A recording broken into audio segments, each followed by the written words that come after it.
আমাদের জীবনের শেষ নামাজ, যেটা আমিও পড়ব না, আপনিও পড়বেন না। এই নামাজের নাম কি? এই নামাজের নাম আমরা পড়ব না, এই নামাজ আমরা পড়ব না, যারা বেঁচে থাকবে তারা আমাদের জন্য পড়বে। জোরে বলুন ঠিক না ঠিক? কত জানাজার পড়েছি নামাজ, দিয়েছি কত দাফন। কত জানাজার পড়েছি নামাজ, দিয়েছি কত দাফন। আমার তরি বাধায় আছে কোন শেখিয়া ঘাটে, কোন মসজিদে এলান হবে সোয়াবে শেষ খাটে। কোথায় জানি করবে দাফন, কোথায় জানি করবে দাফন আমাকে সাজন। জানাজার পড়েছি নামাজ, দিয়েছি কত দাফন। কত জানাজার পড়েছি নামাজ, দিয়েছি কত দাফন। কথা কি সঠিক? সুতরাং আজ থেকেই সেই মৌতের জন্য প্রস্তুতি হবে। ওই জানাজার প্রথম শব্দ কি? দোয়া পড়বেন, সানা পড়বেন, দরুদ পড়বেন। সালামের পূর্বেও যেটা দিবেন সেটা কি? জানাজার নামাজে তার 4 তাকবীর পড়া, এটা হলো ফরজে আইন। এটা না পড়লে যদি একটা তাকবীর বাদ যায়, জানাজা আপনাকে আবার দোহরায় পড়তে হবে। এটাই বেল ইত্তেফাক মাসআলা। সুতরাং তাকবীর জীবনের টপ টু বটম, মিনাল মাহদে ইলাল লাহদে, দোলনা থেকে কবর পর্যন্ত কার মহানত্ব, শ্রেষ্ঠত্ব, বরত্ব ঘোষণা হবে। একটু মাঝে মাঝে দেয়া যাবে তো? আমরা কি শয়তানের কলিজায় আগুন দেব না শান্তি দিব? কারা কারা আগুন দেবেন একটু হাত তুলে আল্লাহকে দেখান। এই মুহূর্তে জোরে সোরে তাকবীর ধরতে হবে, লিল্লাহে তাকবীর। এটা কি জোরে হলো? আস্তেও তো এর চেয়ে জোরে হয়। একটু জোরে মারেন, লিল্লাহে তাকবীর, লিল্লাহে তাকবীর। আল কোরআনের আলো সারা বিশ্বে জালো, কোরআন আছে যেখানে, আলেম ওলামা যেখানে, কোরআন সুন্নাহ যেখানে, শয়তান যেখানে, শয়তানের কালো হাত ভেঙে দাও, গুড়িয়ে দাও। শয়তানের আস্তানা শেরপুরে হবে না। লিল্লাহে তাকবীর। আল্লাহ রাব্বুল আলামিন বলেন, ওয়াকাব্বিরহু তাকবীরা।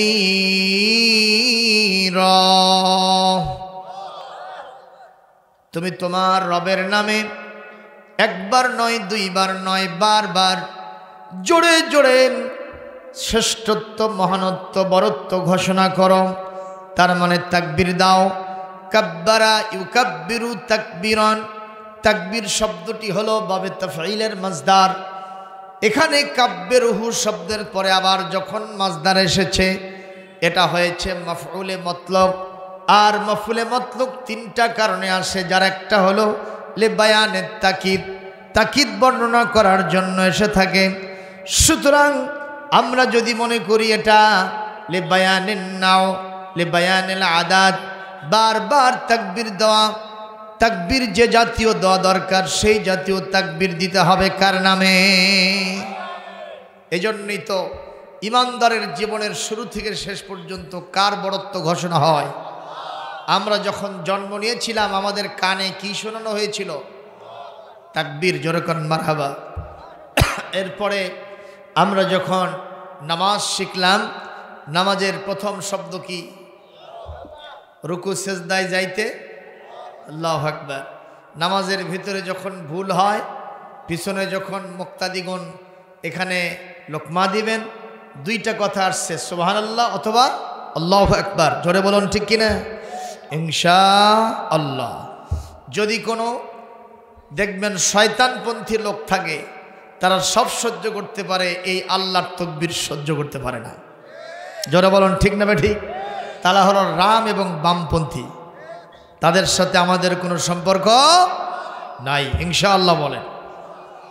আমার ভাইরা, কোরআনে কারীম থেকে আলোচনা করার জন্য রেসিট করেছি কোরআনে কারীমের 4 নম্বর সূরা 5 নম্বর পারা সূরা আন-নিসা আয়াত নম্বর 58 এবং 59 নম্বর আয়াত। আপনাদের সামনে 2টা আয়াত পড়েছে, জোরে বলুন কয়টা? 2টা আয়াতের আলোচনার সাবজেক্ট হলো 3টা, জোরে বলুন কয়টা? 1 নম্বর আলোচনার পয়েন্ট হলো আমানাত, আর 2 নম্বর আদালত, আর 3 নম্বর হলো ইতাআত। জোরে কোন আল্লাহু আকবার, আরো জোরে বলেন আল্লাহু আকবার। আল্লাহ রাব্বুল আলামিন বলেন, ইন্নাল্লাহা ইয়া'মুরুকুম আন তু'আদ্দুল আমানাতি ইলা আহলিহা। নিশ্চয় আল্লাহ তোমাদেরকে নির্দেশ দিচ্ছেন যাবতীয় আমানত সমূহ যে প্রাপ্য, যে প্রাপক তার কাছে তোমরা পৌঁছায় দাও। বলেন আমিন। 2 নম্বর দায়িত্ব, ওয়া ইযা হাকামতুম বাইনান নাসি আন তাহকুমু বিল আদল। যখন মানুষের ভিতরে, মানুষের মাঝে তোমরা বিচার ফয়সালা করবা, তখন ইনজাস্টিস করা যাবে না, জাস্টিস করতে হবে। তার মানে তাদের ভিতরে ন্যায় বিচার কায়েম করতে হবে, নির্দেশকার। 3 নম্বর, ইয়া আইয়ুহাল্লাযীনা আমানু আতিউল্লাহ ওয়া আতিউর রাসূলা ওয়া উলিল আমরি মিনকুম। আরো জোরে বলেন আল্লাহু আকবার। আল্লাহ রাব্বুল আলামিন বলেন, হে ঈমানদারগণ, তোমরা আনুগত্য করো, অনুসরণ করো আল্লাহর, তারপরে আনুগত্য করো রাসূলের, তারপরে আনুগত্য করো তোমাদের ভিতরে যারা দায়িত্বশীল মুহাক্কিক হযরত উলামায়ে কেরাম, ইসলামী আন্দোলনের নেতৃবৃন্দ, বড় বড় জাইয়েদ, হাক্কানি পীর মাশায়েখ ওলিউল্লাহ যারা থাকবে, ইসলামী রাষ্ট্রের যারা কর্ণধার হবে, আমিরুল মুমিনিন খলিফাতুল মুসলিমিন হবে, তাদের তোমরা আনুগত্য করো। জোরে বলেন নির্দেশটা কার? এই 3টি পয়েন্টের উপরে আলোচনার সীমাবদ্ধ থাকবে ইনশাআল্লাহ। আমি দেখতে পাচ্ছি অনেক মানুষ এই রাস্তা দিয়া ঢলের মতো যাতায়াত করতেছে। কথা বলেন না কেন? নদীর স্রোতের মতো মানুষ যাচ্ছে আসতেছে, যাচ্ছে আসতেছে। এরা যায় কোথায়, আসে কোথায়, আমি বুঝলাম না। আপনারা বন্ধু কোথায় যায় এরা? এইদিকে মেলার নামের ঠেলা আছে, ওখানে শুধু ঠেলাঠেলি হচ্ছে, শুধু পুরুষ মানুষ না, ওখানে মেল ফ্যামেল 2টা গ্রুপই আছে। কথা বলেন না কেন? আছে না নাই? এই জন্যই তো রাসূল বলেছেন, শাররু বিকাইল আরদি আসওয়াকুহা, এই পৃথিবীতে সবচাইতে নিকৃষ্টতম জায়গার নাম হলো বাজার। জোরে কোন ঠিক না ঠিক? আজকে বাংলাদেশেই ইসলামী জালসা তাফসীর মাহফিলের সাথে এই বাজারগুলি অঙ্গাঙ্গিভাবে জড়িত হয়ে গেছে। কথা বলে না কেন? ঠিক না ঠিক? আমার গ্রামের পাশে এক গ্রামে একবার সত্য প্রবাহ হলো। এই সত্য প্রবাহের কারণে দোকানপাট খুব একটা আসে নাই।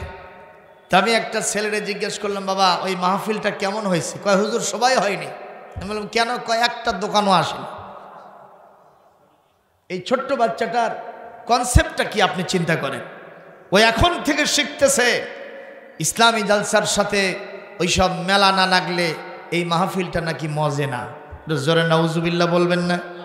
আপনারা আমাকে জবাব দিবেন, পানির সাথে কি প্রসাব একসাথে খাওয়া যাবে? যারা বলেন যাবে, সম্ভব? এটা কখনো সম্ভব নয়। এরকম আরও কিছু ব্যাপার সেবার আছে। আপনি ওষুধ খাচ্ছেন, তার সাথে আবার বিষ মিশ্রিত করলেন, আপনার হায়াত বেড়ে যাবে না? কি কর? এইটা যদি বোঝেন, আল্লাহ রাব্বুল আলামিন কোরআনে কারীমের সূরা আন-নাহল 36 নম্বর আয়াতের ভিতরে বলেছেন ওয়ালাকাদ বা'আসনা ফি কুল্লি উম্মাতির রাসূলান আন ই'বুদুল্লাহ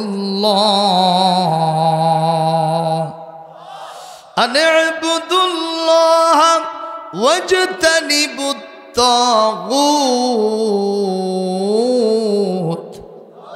ফামিনহুম মান হাদাল্লাহু ওয়া মিনহুম মান হাক্কাত আলাইহি দালালা ফাসিরু ফিল আরদি ফানজুরু কাইফা কানা আকিবাতুল মুকাজ্জিবিন।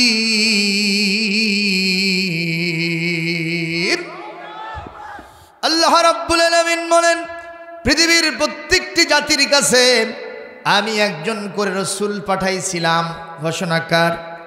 ওই রসুলগণ এসে তাদের স্বজাতির কাছে 2 দফা দাওয়াতি কাজ করেছেন। তারা প্রথম বলেছেন আনে আবুদুল্লাহ, দাসত্ব এবং গোলামি হবে কার? একটু জোরে বলেন কার?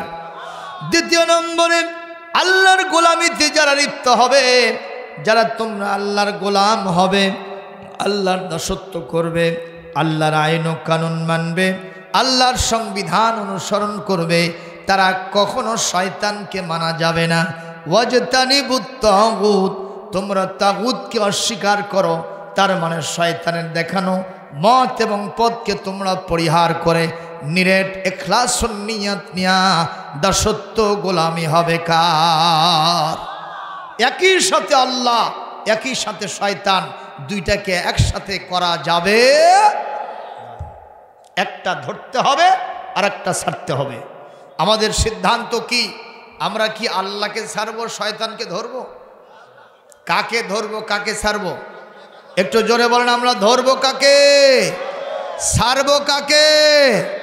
জোরে বলেন ইনশাআল্লাহ। এই জন্য আজকে যারা মুসলিম ভাতৃবর্গ আছেন, ছেলে হোক মেয়ে হোক, পুরুষ হোক স্ত্রী হোক, আপনারা সকলে এতক্ষণ যা করেছেন শয়তানের সাথে মাতামাতি, ওখান থেকে চলে আসেন। এই মুহূর্তে ইনশাআল্লাহ কোরআনের মজলিসে বসতে হবে, ঠিক না বে ঠিক বলে?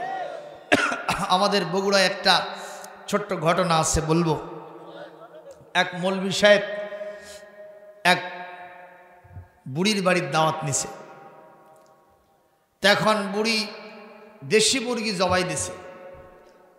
বোল্ডার আর পোলট্রির চাইতে ওটার একটু স্বাদ বেশি না? এখন রাঁধুনি গুঁড়া মশলা দিয়ে পাক করে হুজুরের সামনে গোশতের ওই বাটি আর ভাত ডিশে করে দিয়েছে। হুজুর বলতেছে, বুড়ি ডোন্ট মাইন্ড, আমি একটা কাজ করব। বুড়ি বলতেছে, হুজুর কি করবেন? তোমার ওই গোশতের যে বাটি আছে ওই ঝোলের দিকে আমার দিল খুব আকৃষ্ট হয়েছে। কিসের দিকে? জোরে বলেন। ঝোলের দিকে, শুরু আর কি। আপনার শেরপুরে কি করেন? ঝোল। আচ্ছা, তো এখন বুড়ি বলতেছে, ওই ঝোলও আপনার, গোশত আপনার, ভাতও আপনার, আপনি যেটা খাবেন খান, আমার কোনো অবজেকশন নেই। তো হুজুর সাহেব ওই ঝোলে এমন চুমুক মারছে, বুঝছেন, এক চুমুকে সমস্ত ঝোল খেয়ে শেষ। এখন বিড়বিড় করে হুজুর বলতেছে, বুড়ি অযথা তুমি মুরগি জবাই দিছো কেন? তোমার ঝোলের যা টেস্ট, এটা হলেই তো আমার কাম সারা। আপনারা জবাব দেন, এই ঝোলের স্বাদ হয়েছে কি দিয়া? একটু জোরে বলেন। মুরগির গোশত দিয়ে। এইটা বাদ দিয়া ওর কোনো টেস্ট কি আসলেই পাওয়া যাবে? যতই আপনি রাঁধুনি গুঁড়া মশলা বা যেটাই মারেন, এটা আসলে বাংলাদেশের ওই ঘোলা পানি ছাড়া আর কিছু হবে না। কথা বলেন না কেন? তো আজকের এই মাহফিলটার ওসিলায় ওখানে ওই মেলা লাগছে, ঠিক না বে ঠিক? বাড়িতে বাড়িতে আত্মীয় স্বজন এসেছে। এখন ওইগুলোর স্বাদ হয়েছে এইটার কারণে, ঠিক না বে ঠিক? এখন এইটা বাদ দিয়ে শুধু ওইগুলো যদি আপনি ধরে থাকেন, আপনি ঝোল নিয়ে থাকেন, আমার আপত্তি নেই, কোনো মজা পাওয়া। এই জন্য সবাইকে আমি অনুরোধ করব, মেহরবানি করে সময় ক্ষেপণ না করে, রহমতের বন্যা বয়ে যাচ্ছে, আমাদের জীবনে ধারণ করাটাই হলো সবচেয়ে বড় অ্যাচিভমেন্টের কথা। জোরে বলুন ঠিক কিনা? আল্লাহ তৌফিক দান করুন, জোরে বলে আমিন। যে আয়াত আপনাদের সামনে তেলাওয়াত দিয়েছি, এই আয়াতটি দুইটা আয়াতের একটা ব্যাকগ্রাউন্ড আছে, একটা শানে নজুল আছে। সেটা হলো নবী করিম সাল্লাল্লাহু আলাইহি ওয়াসাল্লাম মক্কি জিন্দেগিতে তিনি এক সময় কাবা শরীফে ঢোকার জন্য ইরাদা করেছিলেন। তখন কাবার কন্ট্রোলিং পাওয়ার ছিল আবু জেহেল সহ অন্য নেতৃবৃন্দের হাতে। আপনারা আমাকে বলেন, কাবার পাওয়ার কাদের হাতে? আল্লাহর হাতে আছে? আল্লাহর হাতে তো আছেই, কিন্তু ওই মুহূর্তে নেতৃবৃন্দ যারা ওখানে ছিল জাহালতে, শিরকিয়াতে, কুফরিতে, তাদের হাতে ছিল কাবার চাবি। তারা এটাকে কন্ট্রোল করে। আল্লাহর নবী সাল্লাল্লাহু আলাইহি ওয়াসাল্লাম হযরত আলীকে বললেন, আলী রে, আমাকে একটু কাবায় ঢুকাতো। হযরত আলী বলেন, হুজুর কাবায় তো ঢুকবেন, কাবার চাবিটা তো আমার কাছে নাই। বলে, কাবার চাবিটা কার কাছে আছে একটু অ্যাসেসমেন্ট করে দেখো তো। হযরত আলী বললেন, হুজুর আমার জানা মতে এই কাবার চাবিটা আছে ওসমান ইবনে তালহার হাতে। ওসমান ইবনে তালহার হাতে। সেও শিরকিয়াতে আছে, সেও কুফরিতে আছে, সেও জাহালতে আছে। এখন আমার নবী হলেন ইসলাম, আর ওরা হলো কুফর আর শিরক। বলেন তো দুইটা কি মিলবে? বল, মিলবে? মিলবে? মিলবে না। এখন আল্লাহর নবী কাবার সামনে গিয়ে কাবার গেটের দিকে চেয়ে আসেন, কখন গেটটা খোলা হবে, আমি একটু ভেতরে ঢুকবো, প্রাণ ভরে কাবাটাকে দেখব। সুবহানাল্লাহ বলেন। কাবার একটা আলাদা কোশেশ, একটা আলাদা মজা আছে না? দেখার মজা আছে না? আছে তো? এই যে আপনাদের যে নতুন নতুন বিল্ডিংগুলো হয়েছে এখন বাংলাদেশে, যে সুন্দর আর্কিটেকচারেরা যারা কত সুন্দর করে বিল্ডিংগুলির নকশা করতেছে আর বিল্ডিংগুলি তৈরি হচ্ছে, এক একটা বাথরুমে গেলেই মনে হয় যে এটা কোথায় আসলাম। কথা কন না কেন? এত সুন্দর শৈল্পিক কোনো সৌন্দর্য কাবা শরীফে নাই, ঠিক না বেঠিক? পুরাটা কাবা এবড়ো থেবড়ো। ওই যে হাজ্জাজ বিন ইউসুফ যে ফতোয়া দিয়ে গেছে, সর্বশেষ রিকনস্ট্রাকশন, ইমাম মালিক বলেছেন এইটাই শেষ কনস্ট্রাকশন, কিয়ামত পর্যন্ত এটাতে আর কেউ হাত দেওয়া যাবে না। কারণ এইভাবেই যদি এটা রিকনস্ট্রাকশন হতেই থাকে, তাহলে সবগুলো শাসকেরা, বাদশারা এসে বলবে আমরা কিছু করি। কথা কন? তাহলে কাবার ওই রকম আগেকার মতো থাকবে না। ইমাম মালিক ফতোয়া দিয়েছেন কিয়ামত পর্যন্ত কাবা যে অবস্থায় আছে এই অবস্থায় থাকবে। যেরকম মারহাবা। তেমন কোনো সৌন্দর্য নাই। কিন্তু আপনি যদি, এখন তো 6 লক্ষ টাকা খরচ করতে হয় হজ যেতে, যদি আপনি 1.5 লক্ষ টাকা খরচ করে ওমরাতেও যান, যখন আপনি যে কোনো গেট, আপনি যদি ফাহাদ গেট দিয়ে ঢোকেন বা অন্য কোনো গেট দিয়ে যদি আপনি ঢোকেন, যখন আপনার কাবা শরীফের ওই কালো গেলাপের উপরে স্বর্ণাক্ষরে কোরআনের আয়াতগুলি লেখা, এই দৃশ্যটা যখন চোখের সামনে ভেসে উঠবে, সত্যি করে বলছি, আল্লাহে বিল্লাহে তাল্লাহে, আল্লাহর নামে বারবার শপথ দিয়ে বলছি, আপনি নিজেকে ধরে রাখতে পারবেন না যে আমি আসলাম কোথায়। জোরে কর আল্লাহু আকবার। আল্লাহর নবী বলেন, এই পৃথিবীতে যারা কাবাটা তাওয়াফ করার জন্য সেখানে যাবে, সাত্তুনা লিতাইফিন, আল্লাহ রাব্বুল আলামিন প্রতি মুহূর্ত কাবা শরীফের উপরে 120টা বরকত আর রহমত নাজিল করতেছেন। সুবহানাল্লাহ কোন? এটাকে রাসূল ডিস্ট্রিবিউশন করে দিয়েছেন, ভাগ বাটোয়ারা করে দিয়েছেন। যারা তওয়াফ করতে যাবেন তাদের জন্য 60টা রহমত আর বরকত দিবেন কে?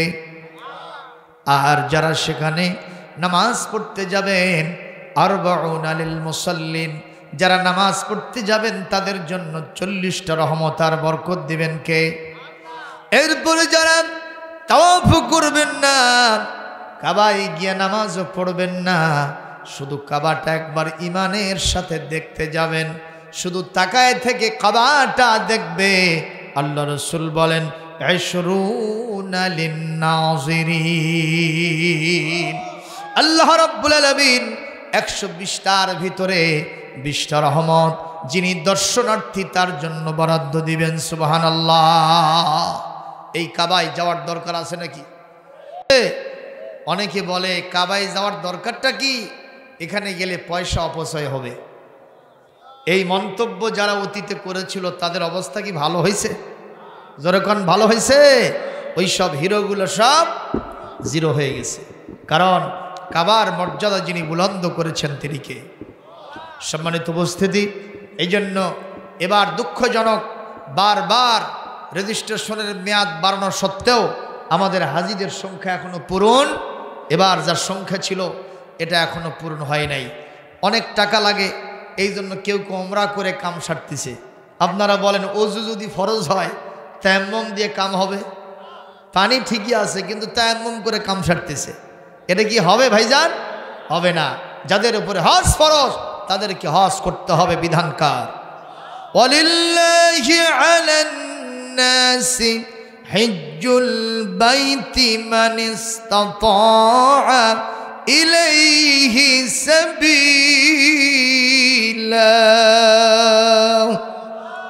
আল্লাহ পাক বলেন যাদের শরীর সুস্থ থাকবে ওখানে যাওয়ার রাস্তাটা নিরাপদ হবে, এই ব্যক্তির জন্য কাবা শরীফ জিয়ারত করা ফরজ আইন। এটা যদি কেউ না করে, সঙ্গতি থাকা সত্ত্বেও সে ইহুদি হয়ে মারা গেল না খ্রিস্টান হয়ে মারা গেল, এটা আমার নবীজি দেখবেন না। তার মানে বিশ্ব নবীর উম্মতের ভিতরে তার নাম থাকবে না। ইনশাআল্লাহ আমরা হজ করার চেষ্টা করব, জোরে বলে আমিন। আল্লাহর নবী হযরত আলীকে বললেন, আলী ইযহাব ইলা বাইতি ওসমান ইবনে তালহা, ওসমান ইবনে তালহার বাড়িতে গিয়ে তুমি চাবিটা একটু নিয়ে আসো। হযরত আলী রাদিয়াল্লাহু তাআলা আনহু ওসমান ইবনে তালহার বাড়িতে গেলেন। বাড়ির বাইরে থেকে দরজায় নক দিলেন, ভেতর থেকে আওয়াজ আসলো মান আলাল বাব, দরজার উপরে কে আমাকে বারবার ডাকে? উনি বললেন আনা আলী ইবনে আবি তালেব। এ আমার ভাইজান, আমি হলাম আলী ইবনে আবি তালেব। মাযা তুরিদু মিন্নি, what do you want to me, তুমি আমার কাছে কি চাও? বলে আমি তোমার কাছে কিছুই চাই না, কাবার চাবি কি তোমার হাতে আছে? বলে হ্যাঁ। কি দরকার চাবির? বলে আমার জানের নবী, প্রাণের নবী, এই পৃথিবীতে আল্লাহর পরেই যার মর্যাদা সবচাইতে বেশি বুলন্দ তিনি হলেন আমার নবী। জোরে কোন ঠিক কিনা? সেই নবী দুজাহান শাফাআতের কান্ডারি, রহমাতুল লিল আলামিন, সাইয়্যিদুল মুরসালিন, খাতামুন নবিয়্যিন, তিনি কাবায় ঢোকার জন্য ইচ্ছা ব্যক্ত করেছেন। এই কথা বলাও সারা ওই ওসমান বিন তালহার কলিজার ভেতরে যেন শেল ঢুকে গেল, আগুন ধরে গেল। সে বলল মুহাম্মাদের এত সাহস, আমাদের হাতে কাবার চাবি থাকতেই সে ওখানে ঢুকতে চায়। যত কথাই বলো মুহাম্মদকে কাবায় ঢুকতে দেওয়া হবে না।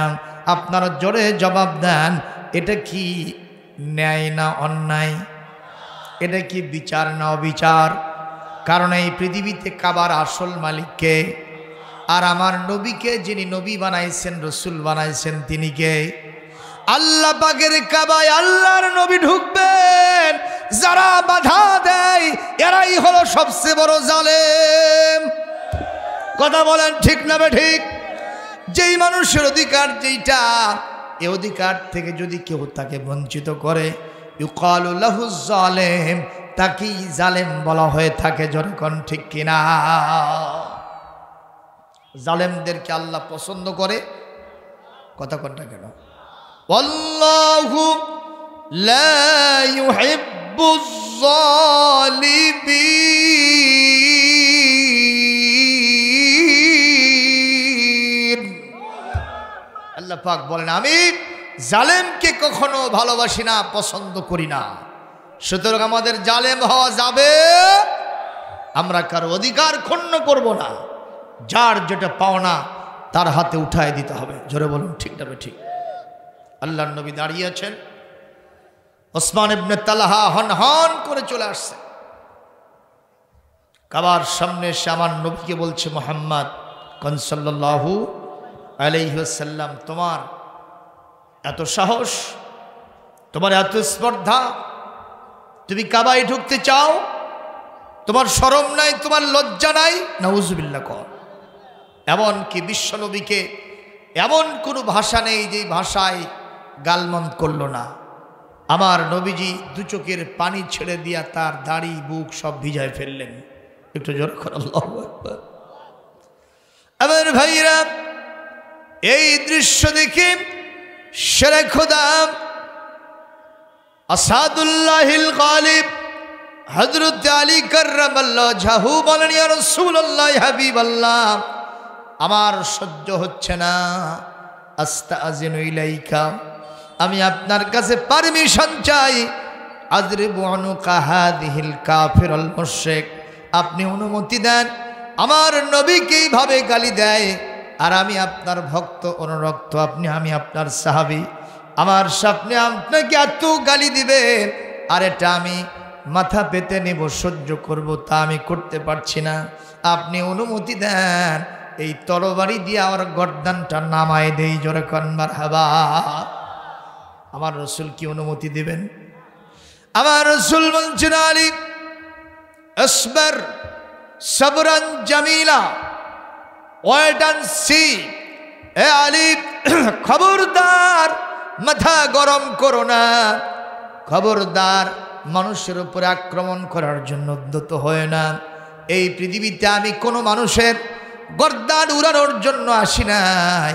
আমি পৃথিবীতে মানুষের জীবন যেন লংজিভিটি হয়, শান্তি, মুক্তি, নিরাপত্তার সাথে যেন মানুষ বসবাস করতে পারে, জীবন ধারণ করতে পারে, সেইটা নিশ্চিত করার জন্য পৃথিবীতে এসেছি। জোরে বলেন সুবহানাল্লাহ। এই নবী কি কখনো জঙ্গিবাদী লিডার হতে পারে? কথা বলেন। এই নবী কি সন্ত্রাসীদের লিডার হতে পারে? এই পৃথিবীতে কিছু জ্ঞান পাপী মানুষ আছে যারা সব সহ্য করতে পারে, কিন্তু আমার নবীকে সহ্য করতে পারে না। আমরা বলবো, একটা ডাস্টবিনের নিক্ষিপ্ত কীটের চাইতেও তুমি নিকৃষ্ট। জোরে কোন ঠিক কিনা? নবীজি এই পৃথিবীতে সত্য সুন্দরের যে পথ দেখিয়েছেন, পৃথিবীতে নবীজি আমাদেরকে যা দিয়ে গেছেন, পৃথিবীর সব মানুষ যদি তাদের কলিজাটা কেটে আমার সোনার নবীজির কদম মোবারকে রেখে দেয়, আমার নবীজির এতটুকুন ঋণ আমরা শোধ করতে পারবো না। ঠিক কিনা? প্রিয় উপস্থিতি, আল্লাহর নবীজি হযরত আলীকে বললেন, আলী খবরদার, অস্ত্র চাবো না, অস্ত্র নিচে নামাও। হযরত আলী খামোশ হয়ে গেলেন। তবে হযরত আলীর জায়গা থেকে প্রতিবাদ করাটা ঠিক আছে না নাই? কথা কয় না? আছে না নাই? আমরা ফিলিস্তিনের মুসলমানদেরকে আক্রান্ত হতে দেখেছি। ইহুদিবাদ ইসরায়েল 20,000-এর মতো কলিজার টুকরা ফুলের পাপড়ির মতো মুসলমানদের ভবিষ্যৎ প্রজন্ম, শিশুদেরকে হত্যা করে ফেলেছে। জোরে কোন ঠিক কিনা?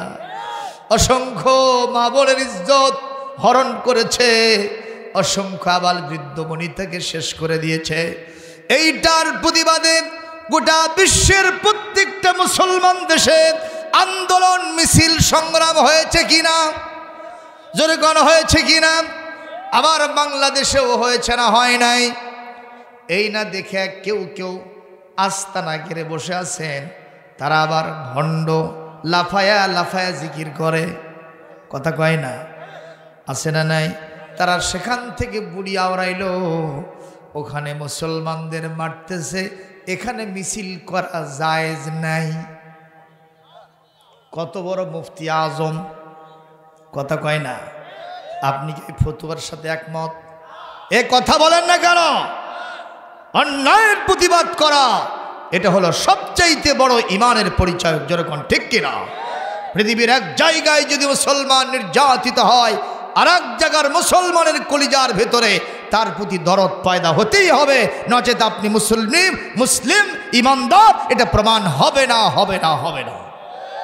চলে বলেন কথা ঠিক কিনা? এখন আমরা এখান থেকে আমাদের জায়গা থেকে প্রতিবাদ করেছি, খুশি হয়েছেন কে? আরো যেমন কে খুশি হয়েছেন? এখন হযরত আলী প্রতিবাদ করেছেন, এটা হযরত আলীর ইমানি দায়িত্ব। আমার রাসূল বলছেন, তুমি অস্ত্র সংবরণ করো, খবরদার অস্ত্র উঁচায় তারে ভয় দেখাবো না। আমার রাসূলের জায়গা থেকে আমার রাসূল তার দায়িত্ব পালন করেছেন। পৃথিবীর সব মুসলমানদেরকে আলিয়া মাদ্রাসার এই মাহফিলে যারা এসেছেন, তাদেরকে আমি উদাত্ত আহ্বান জানাবো, পৃথিবীর যেখানে মুসলমান আক্রান্ত হবে আমরা সবাই সিংহের মতো একে এক হয়ে তালে তাল মিলিয়ে কাঁধে কাঁধ মিলিয়ে ওই সব অন্যায়ের প্রতিবাদ করতেই থাকবো। জোরে কোন ঠিক কিনা? কারা কারা রাজি আছেন? দুহাত তুলে আল্লাহকে দেখা।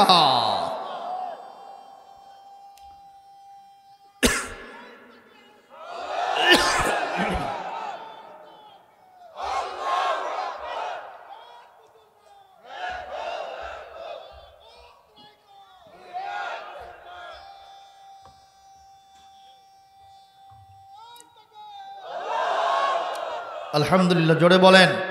এটা করার দরকার আছে না? যদি একটু ফোঁসফাঁসও না করেন তো আপনাকে দিয়ে তো আটি বাঁধবে। ওই যে শাহ পীর সাহেবের কাছে নাকি মুরিদ নিছে, যে লোকেরা খালি আমারে কামড়ায়, কি বলে, আমাকে দেখলেই ইট পাথর মারে, আমাকে দেখলে লাঠি উঁচু করে খালি দাবার দেয়। হুজুর আমাকে কিছু মুরিদ দেন, কিছু ওসিয়ত নসিয়ত দেন, তালখিন দেন। হুজুর সাহেব বলছে খবরদার কামড় দিবা না, তাহলে কোনো সমস্যা নেই। তো চুপ করে বসে আছে, শুয়ে আছে। কার্তিক মাসের শেষের দিন জমিনে কৃষক ধান কেটে পাতাল করে রেখে দিছে। বাং নিয়ে গেছে ধান উবানোর জন্য, রশি নিছে একটা, আর একটা রশি নাই। তো একটু সূর্য ডোবার পরে অন্ধকারের মতো হয়েছে, তো দেখে রশি তো আর একটা পড়েই আছে। ওটা নিয়ে এসে মরমা দিয়ে বান্ধিছে। উঠানে ধান ফেলে দিয়া ওটা আস্তে করে ফেলে দিয়েছে। ও গোর পাড়তে পারতে খুবই আহত অবস্থায় গিয়া পীর সাহেবকে বলতেছে, আপনি কি আসলে ওলি না গলি সেটা গন্ত, আপনি পীর না ক্ষীর? তো বলছে এটা কেন বলেন? বলে আপনার ওসিয়ত আর নসিয়ত মানতে গিয়ে আমাকে এখন আটি বান্ধিছে, মরমা দিয়ে বাঁধিছে আমাকে। তো বলছে তুমি কি করেছিলা? বলে আমি কামড় দেই নাই, আমি চুপচাপ শুয়েছিলাম। ও দড়ি একটা নিয়েছে আর একটা নেয় নাই, আমাকে দড়ি হিসেবে ব্যবহার করে মরমা দিয়ে বান্ধিছে। বলছে তুমি তো আমার ওয়াজ বুঝতে ভুল করছো। আরে মিয়া, আমি বলেছিলাম তুমি কামড় দিবা না, কিন্তু তোমারও তো আমি ফোঁসফাঁস করতে নিষেধ করি নাই। কথা কয় না। তুমি যদি একটা বার ফোঁস করে উঠতে, ওই কৃষকের 14 গোষ্ঠী তোমারে দেখে পালায়া কুল পেত না। ঠিক না? ঠিক বলেন। পৃথিবীর 180 থেকে 200 কোটি মুসলমান যদি আজকে প্রতিবাদ মুখর হয়, অন্যায়ের বিরুদ্ধচারণ করে, ন্যায়ের পক্ষ অবলম্বন করে, অন্যায়কারীরা পালায়া ইন্দুরের গর্তও খুঁজে পাবে না। ঠিক না? ঠিক জোরে বলে। কিন্তু আমরা সেদিকে নাই, এক একজন এক এক মত, এক এক পথ। তবলিগের ভাইয়েরা অন্তত এক জায়গায় ছিল, এখন তাদের ভিতরেও হয়ে গেছে 2 পার্ট। কথা কয় না। কিলি সুলোচুলি তাদের মধ্যে আছে না নাই? আমরা তবলিগের ভাইদের ভিতরে এটা দেখতে চাই না। শায়েখদের বলবো, মুরব্বীদের বলবো, অনতি বিলম্বে কোন শয়তান এই কাম করলো তার গোষ্ঠী উদ্ধার করে তবলিগ জামাতকে এক পথে আসতে হবে। পীর মাশায়েখদেরকে এক মতে আসতে হবে। ইসলামী আন্দোলনের সমর্থকদেরকে বৃহত্তর স্বার্থে সবাই এক পথে থাকতে হবে। ইনশাআল্লাহ, জোরে বলেন। প্রিয় উপস্থিতি, নবী করিম সাল্লাল্লাহু আলাইহি ওয়াসাল্লাম ওসমান ইবনে তালহাকে আস্তে করে গিয়ে এরকম হাতটা ধরলেন। ধরে বললেন, ওসমান তুমি কাকে কাবায় ঢুকতে বাধা দিলে? তুমি কি আমাকে চেনো? সুবহানাল্লাহ কর। তুমি কি আমাকে জানো? ওসমান রে, একটা কথা কানের ভিতরে ঢুকায় নাও, টুডে অর টুমোরো, আজ হোক কাল হোক, এই কাবার চাবি একদিন আমার হাতে আসবে। আরো জোরে বলেন। এ কথা কি সত্য না মিথ্যা? নবীজি যা বলেন কে শিখায় দেন? নবীর কথা অন্যথা হবে। আল্লাহর নবী যখনই বলেছেন আজ হোক কাল হোক কাবার চাবি আমার হাতে আসবে, এই কথা বলাও সারা ওসমানের ভিতরে থরথরি কাঁপ শুরু হওয়া সারা। ওসমান বলতেছে, মুহাম্মদকে সবাই কাঙ্গাল বলে, আর কাঙ্গালের কথা বাসি হলেও বলে ফলে। কথা কন না কেন? আমার নবী যা বলেন তা অক্ষরে অক্ষরে বাস্তবায়িত হতে যায়। আমার নবী ভবিষ্যতের গায়েব জানেন না, কিন্তু মহান আল্লাহ পাক আমার নবীকে অনেক গায়েবের খবর জানায় দেন। কথা কন না কেন? কুল্লা আমলিকু লিনাফসি নাফআ ওয়ালা দাররা ইল্লা মা শাআল্লাহ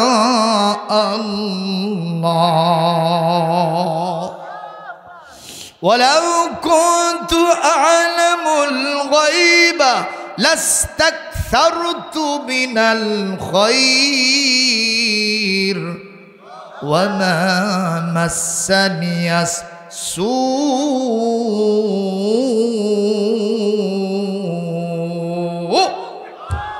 আরো জোরে বলেন আল্লাহু আকবার।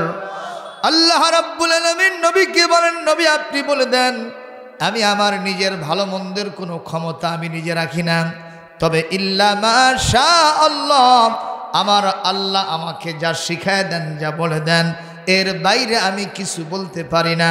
নিঃসন্দেহে আমার নবীকে গায়েবের খবর যিনি জানায় দিতেন তিনি কে? জোরে বলেন সুবহানাল্লাহ। এই মুহূর্তে নবী এইরকম ভবিষ্যতের এই বাণীটা যখন উচ্চারণ করেছেন, তখন ওসমান বলছে এই কাবার চাবির মতো মর্যাদাবান আর কিছুই হতে পারে, সুতরাং এই চাবি হাতছাড়া হোক আমি তা চাই না। এখন মক্কার নেতৃত্ব এটা গ্রহণ করেছে, সেই জন্য আমার হাতে আছে। ভবিষ্যতে যখন নেতৃত্ব পরিবর্তন হয়ে আপনার হাতে চলে যাবে, এই চাবিটা যেন আমার হাত ছাড়া না হয়, আমি অন্তত সেই জন্য হলেও কাবার দরজা আপনার জন্য খুলে দিলাম। মারহাবা তো বললেন, কিন্তু ভেতরে একটা কিন্তু আছে, ইন্নামাল আমালু বিন্নিয়াত, কথা কয় না। এটা নবীর ভালোবাসাই কখনো কাবার দরজা খুলে দেয় নাই। এই ভালোবাসাটা হলো চাবির মহব্বত, ক্ষমতার মহব্বত। কথা কন, কিসের মহব্বত?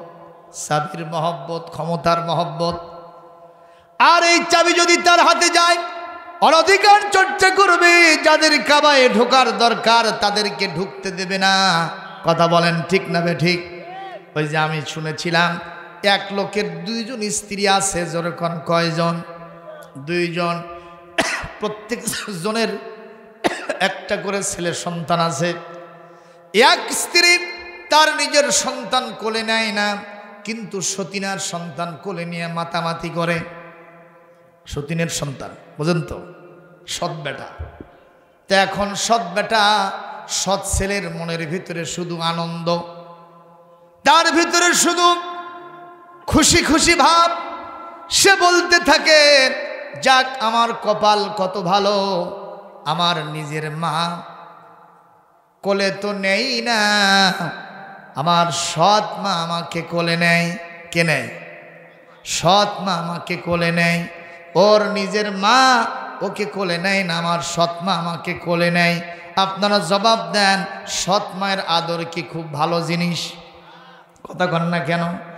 একবার যে আসল বেটা মাতবরদের কাছে বিচার দিয়েছে, আমার মা আমারে কোলে নেয় না, আমার সৎ ভাইকে কেন কোলে নেয়? ওরে নেক, আমার তাতে আপত্তি নাই, কিন্তু আমাকেও তো কোলে নিতে হবে। যখন ঠিক কিনা? যখন মাতবররা আচ্ছা মতো ধরেছে, তখন মেয়েটা বলতেছে, আমার এর ভিতরে একটা উদ্দেশ্য আছে। সেটা কি? উদ্দেশ্য হলো আমি চাই আমার সন্তান মাটিতে হাঁটা চলা করতে করতে তার পাটা শক্ত হয়ে যাক, সে স্বনির্ভর হয়ে যাক। আমার মনের অপর চিন্তা, এই যে সৎ বেটা, ওর মা একবার কোলে নেয়, মাটিতে রাখার আগে আবার আমি কোলে নেই, আমার মনের চিন্তাও যেন জীবনে হাঁটাই না শেখে। একটু জোরে কি সুবহানাল্লাহ কবেন? এটা কি আসলে সুবহানাল্লাহ? তার মানে ওর নিয়তটা অত্যন্ত খারাপ। জোরে গণ ঠিক কিনা? ওসমান আমার নবীর জন্য কাবার দরজা খুলে দিয়েছে, নবীর মহব্বতে নয়, আল্লাহর মহব্বতে নয়। মহব্বতটা হলো চাবির মহব্বত। জোরে গণ ঠিক না বে ঠিক? আমার ভাইরা, তারপরেও আমার নবীজি কাবার ভিতরে ঢুকলেন। পুরা কাবায় ঢোকার পরে তার মনটা পিছিয়ে উঠল। যে মহৎ হৃদয় নিয়ে ঢুকেছিলেন তিনি আশাহত হয়ে গেলেন। কাবার চতুষ্পার্শ্বে এক নয় দুই নয় 360টা মূর্তি আছে না নাই? একটু জোরে কোন আছে না নাই? আল্লাহর নবী এই পৃথিবীতে এসেছিলেন কেন? জিজ্ঞেস করা হয়েছিল, লিমা বুইসতা ইয়া রাসূলুল্লাহ, পৃথিবীতে আপনি কেন প্রেরিত হয়েছিলেন? হুজুর বলেছিলেন, বুইসতু লিকাসরিল আসনাম, আমি মূর্তিকে বিনাশ সাধন করার জন্য পৃথিবীতে এসেছি। একটু চিৎকার দিয়ে বলেন মারহাবা। আল্লাহর সাথে কোনো শিরিক করা যাবে? এ মুসলমান যাবে? কুল, আল্লাহ রাব্বুল আলামিন বলেন কোরআন কারীম সূরা আজ-জুমার আয়াত নম্বর 65, কুল উহিয়া ইলাইকা ওয়া ইলাল্লাযীনা মিন ক্বাবলিকা লাইন আশরাকতা লায়াহবাতান্না আমালুকা ওয়া লা তাকুনান্না মিনাল জাহিলিন ওয়া লা তাকুনান্না মিনাল খাসিরিন। আল্লাহু আকবার। আল্লাহ রাব্বুল আলামিন বলেন, হে নবী, আপনার উপর ওহী করে দেওয়া হলো, আপনার পূর্ববর্তী যারা ছিল তাদের উপর ওহী করা হয়েছিল, যদি শিরিক করো তাহলে তোমাদের জীবনের সমস্ত আমলগুলি বরবাদ হয়ে যাবে আর তোমরা অবশ্যই ক্ষতিগ্রস্তের ভিতরে গণ্য হয়ে যাবে। সুতরাং শিরিক করা যাবে না, মহান আল্লাহর ইবাদত করতে হবে একনিষ্ঠ মনে। নির্দেশকার একটুখানি জিকির করেন, লা ইলাহা ইল্লাল্লাহ আল্লাহু আলহামদুলিল্লাহ লা ইলাহা, আরো জোরে, লা ইলাহা ইল্লাল্লাহু মুহাম্মাদুর রাসূলুল্লাহ সাল্লাল্লাহু আলাইহি ওয়াসাল্লাম। একটা ভাণ্ড, বিশাল বালতি, এত বড় একটা ডিশ, জি, খাবার আছে, সুস্বাদু খাবার। ওর ভিতরে যদি এতটুকুন সানা দেন, সানা, ওই খাবারগুলো সব খাওয়া যাবে তো নাকি? এতটুকুন খাওয়া যাবে? জোরে বলেন, যাবে? যাবে না, ওগুলো সব দূষিত হয়ে যাবে, আপনার মন চাইবে না। আল্লাহ পাক বলেছেন, কুলু মিম্মা ফিল আরদি হালালান তাইয়্যিবা, হালাল খাও, পরিচ্ছন্ন রুচিশীল খাবার খাও। এখন এই খাবার হালালও নয়, রুচিশীলও নয়, সুতরাং এই খাবার আপনি যেহেতু খেতে পারবেন না, কি বুঝলাম যে আমাদের এতগুলি আমল আছে, এতটুকুন শিরক যদি আল্লাহর সাথে পার্টনারশিপ হয়ে যায়, অংশীবাদী স্থাপন হয়ে যায়, আমাদের সমস্ত আমলগুলি বরবাদ করে দেবেন কে? এই জন্য শিরিক করা যাবে না। আমরা একনিষ্ঠভাবে দাসত্ব গোলামি করব কার? আল্লাহ তৌফিক দান করুন, জোরে বলে আমিন।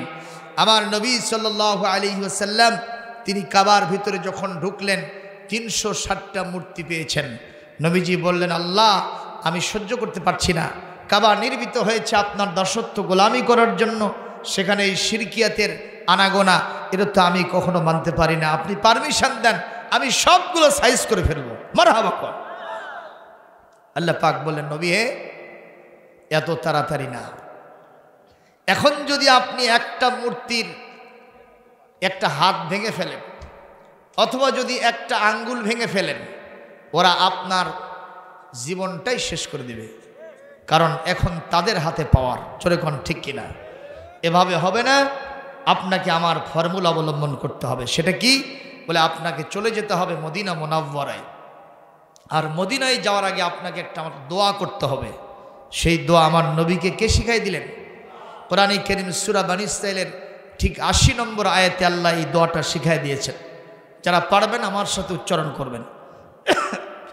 আকুর রাব্বি আদখিলনি মুদখালা সিদকি ওয়া আখরিজনি মুখরাজা সিদকি ওয়াজআল লি মিন লাদুনকা সুলতানান নাসীরা।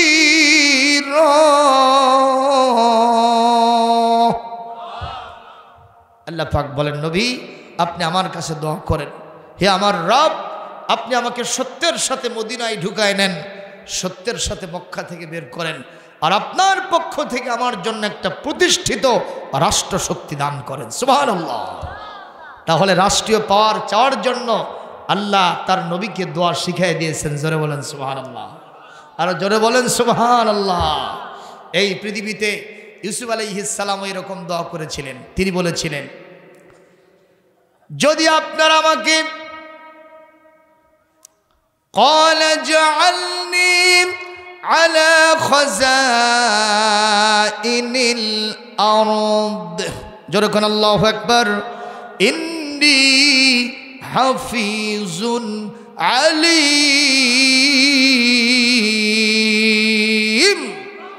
ইউসুফ আলাইহিস সালাম বললেন, যদি আপনি আমাকে রাষ্ট্রীয় পাওয়ারে নিযুক্ত করেন, যদি আপনি আমাকে অর্থমন্ত্রীর দায়িত্ব দেন, রাজস্ব ভাণ্ডারের দায়িত্ব দেন, তাহলে আমি অবশ্যই আল্লাহর রহমতে সঠিকভাবে অর্থনৈতিক সেক্টরটা পরিচালনা করব। দেশের ভিতরে কোনো অভাব থাকবে না। জোরে বলেন সুবহানাল্লাহ, আরো জোরে বলেন সুবহানাল্লাহ। সুতরাং যারা আলেম ওলামা, যারা খাঁটি ইমানদার, যারা ইসলামী চিন্তাবিদ, তারা যদি সমাজের সুবিচার প্রতিষ্ঠার জন্য এগিয়ে আসে, তাদেরকে সাধুবাদ জানানো দরকার। আর আমাদের চিন্তা কি, হুজুর এখানে কেন রে, পিঠা মসজিদ ঢুকে দে, কথা কয় না, কথা কয় না। মোল্লার দৌড় মসজিদ তোলা, কয় না, কয় না, জোরে কন, কয় না, কয় না। এই জিকিরের কারণে আজকে আমাদের অ্যাসেম্বলি ভবন প্রায় আলেম শূন্য হয়ে গেছে। জোরে কন ঠিক কিনা? একটা মাত্র ফুলতলির পীর সাহেব এসেছেন, এখন এই 300-র কাছে ওনার গলার আওয়াজটা একেবারে নিচের দিকে, কতক্ষণ ঠিক দেবে ঠিক। এই জন্য আমাদের উচিত হলো মুসলমানদের তাহজিব, তামাদ্দুন, ইতিহাস, ঐতিহ্য, কালচারকে সমুন্নত করার জন্য বিভিন্ন সেক্টরে সেক্টরে মুসলমানদের অবস্থান গ্রহণ করতে হবে। যেরকম ঠিক কিনা? আমার এই কথাই কি আপনারা বেজার হলেন? বেজার হলেও করার কিছুই থাকবে না। প্রিয় উপস্থিতি, আমি সম্ভবত আমার আলোচনা শেষ প্রান্তে নিয়ে যেতে পারবো না। আমার রসুল মক্কা থেকে মদিনায় গেলেন, 8 বছর পর তিনি বিনা বাধায় আল্লাহর রহমতে মক্কা দখল করলেন। আল্লাহর নবী কাবায় ঢুকবেন, দেখেন কাবার চাবি এখনও তার হাতে নাই। হযরতে আলী আর হযরতে বিলালকে বললেন, কাবার চাবি কার হাতে আছে দেখো তো। হযরতে আলী বললেন, অ্যাসেসমেন্ট করে যা দেখলাম ওই লোকের হাতেই আছে, ওসমানের হাতে। বলে আজকে নিয়ে আসো, কোনো খাতির হবে না। মারহাবা কর। এইবার নবীজি পাওয়ারফুল, ওসমানের কাছে চাবি আনতে গেছে, যায় দেখে ওই বাড়িতে নাই, লাপাত্তা। ও যেখানে ওঠা বসা করে খোঁজ নিয়ে দেখা গেল নাই, বিভিন্ন পানশালায় নাই, আড্ডাশালায় নাই, হাটে বাজারে নাই, আত্মীয় স্বজনের বাড়িতে নাই। হোয়ার ইজ ওসমান ইবনে তালহা? আইনা ওসমান ইবনে তালহা? ওসমান ইবনে তালহা কোথায়? আল্লাহর নবী বললেন, পাইলা না কোথাও? বলে না হুজুর, পাইলাম না। হুজুর বললেন, টেনশন করো না, ওয়েট অ্যান্ড সি, একটু দেরি করো। আল্লাহর নবী আস্তে করে চক্ষু বন্ধ করলেন, বললেন, ওয়াজাদতু ওসমান ইবনে তালহা। সুবহানাল্লাহ। আমার নবী বললেন, আলী, বিলাল, টেনশন করো না, আমার এই দুইটা চোখ শুধু নয়, আল্লাহ রাব্বুল আলামিন আন্নাল মুমিনা ইযা আখলাসা কলবাহু ইয়ারা বিনুরিল্লাহ।